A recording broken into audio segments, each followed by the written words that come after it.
मर्दू जी ने गुड्डे पुल जाइए मर्दू जी क्या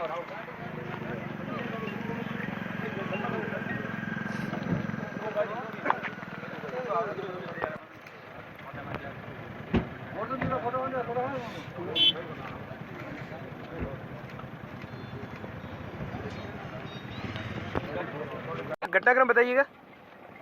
आज हमारी चुनावी सभाएं थी मगने की ढाणी, इधर गाड़ाबेरी, शिवकर, रावतसर, 4-5 मीटिंगें थी। और जब हमें पता पड़ा रात को भी मैं कवास में माडपुरा सानी वहाँ मीटिंग में वहाँ गया तो वहाँ भी मेरे साथ बदतमीजी की, तब मुझे पता लग गया था। और आज सवेरे सरपंच साहब ने कहा कि आज ये आपके साथ कुछ भी घटना कर सकते हैं, इसलिए आप सावचेत रहना। मैंने एसपी साहब को सवेरे इन्फॉर्म किया कि आज मेरी मीटिंग है, ये कुछ भी कर सकते हैं। तो एसपी साहब ने शायद सीआई साहब को कहा, सीआई साहब ने उस बात को शायद मेरे ख्याल से इग्नोर किया। और जब हम यहाँ आए इस फांटे पे तो 4 गाड़ियाँ पहले वहाँ खड़ी थी, और जब हम निकले तो पीछे से 120 की स्पीड से आए और सीधी टॉर्चर मुझे गाड़ी में मेरे पे वो टक्कर मारना चाह रहे थे। और मैं ड्राइवर थोड़ा टाली, इसलिए नहीं तो इनकी नीयत तो थी मुझे ख़त्म करने की। उसके बाद में सेकंड गाड़ी थी उसके लगी, मधुर रेखा जी पीछे गाड़ी थी इनकी सड़कें लगी। और इनका एक ही प्रोग्राम है कि किसी तरह से झगड़ा करना और मारपीट करना, बूथ कैप्चर करना, बाड़मेर में जो व्यवस्था है, कानून व्यवस्था, उसको हाथ में लेना। और मुझे कहते हुए शर्म आती है, 4 बार जो एमपी रहा और इस निचले स्तर पे आ गए कि किसी को मारना, गाड़ियाँ निकालना, मुँह इस ढंग से जो ये चल रहा है प्रजातंत्र में। मुझे उम्मीद है कि इस ढंग से ये लोकतंत्र का जो ह्रास हो रहा है। और मुझे उम्मीद है कि जिस तरह से ये चल रहा है, प्रशासन अगर सक्रिय नहीं रहा और चुनाव आयोग अगर स्ट्रिक्ट नहीं रहा तो ये बूथ कैप्चर होंगे और कहीं झगड़ा टंटा होगा और कोई न कोई किसी को ये मारेंगे, इसमें कोई दो राय नहीं। पुलिस द्वारा इग्नोर करने की वजह क्या मानते हैं? पुलिस एक तरफ आपको गार्ड उपलब्ध कराती है एमएलए को, और चुनाव का जब आज ये इतनी जबरदस्त हॉट सीट बनी हुई है तो क्या आपने एसपी को कहा?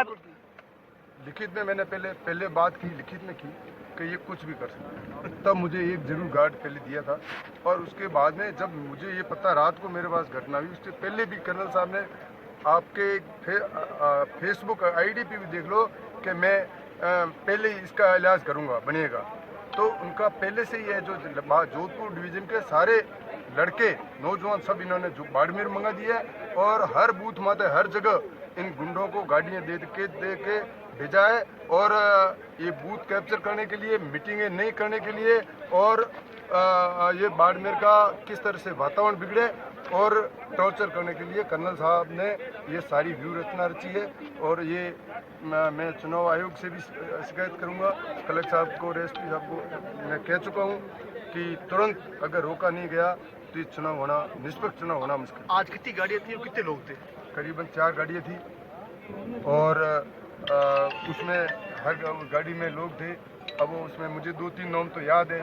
जो कौन उसमें एक विष्णुराव में, एक कोई हीराराव में, और वो फास्ट स्पीड में गए। अब उसके साथ चारों गाड़ियों में लोग भरे हुए थे पूरा। तो मुझे अभी पता करूंगा जब ध्यान रहेगा। विधायक साहब, आप लिखित में कंप्लेंट कर रहे हैं इस बात की? बिल्कुल करेंगे। और आप अपनी अतिरिक्त सुरक्षा की भी मांग करेंगे चुनाव आयोग से? बिल्कुल करूंगा। और आपको क्यों लग रहा है कि चुनाव के बूथ कैप्चर होंगे इस तरीके की? अब ये जब मीटिंगों में ये हालात है और कर्नल साहब खुल के बोल रहे हैं कि मुझे जीतना आता है, और मैं इनको कहा युवाओं को इसलिए तो बुलाया कि बूथ कैप्चर करने हैं, क्या जनता साथ में है नहीं? अब इसलिए बूथ कैप्चर कर ही जीत सकते हैं और इनके पास चारा नहीं। जी, कर्नल साहब ने ये हमला करवाया, कैसा लगता है आपको? कि कर्नल साहब ने ही कराया। गाड़ियों पर बीजेपी के झंडे हैं, कर्नल साहब ऑटोमेटिक लोगों को कह रहे हैं, तो वातावरण बना रहे हैं। थाने में मामला दर्ज करवाएंगे कर्नल साहब? मेहरानंद जी, आपने इतने चुनाव लड़े, ऐसा चुनाव देखा क्या पहले या अब तक? क्या फर्क है? नहीं, ये पहला इस तरह का चुनाव आज दिन तक नहीं हुआ। ठीक है, इस ढंग से अभी शुरुआत नहीं है। ये इनके हार की बौखलाहट है और उस बौखलाहट की वजह से इनका दिमाग असंतुलन इनका खो गया है और ये अब यही ऊंची हरकतों पे आए हुए कुछ भी कर सकते हैं। इसमें कोई ये गाड़ियाँ पीछे से ही आगे से पीछे से यहाँ खड़ी चौराहे पे खड़ी थी, हम निकल रहे थे उसी गेट पे ये हमारा इंतजार करी थी।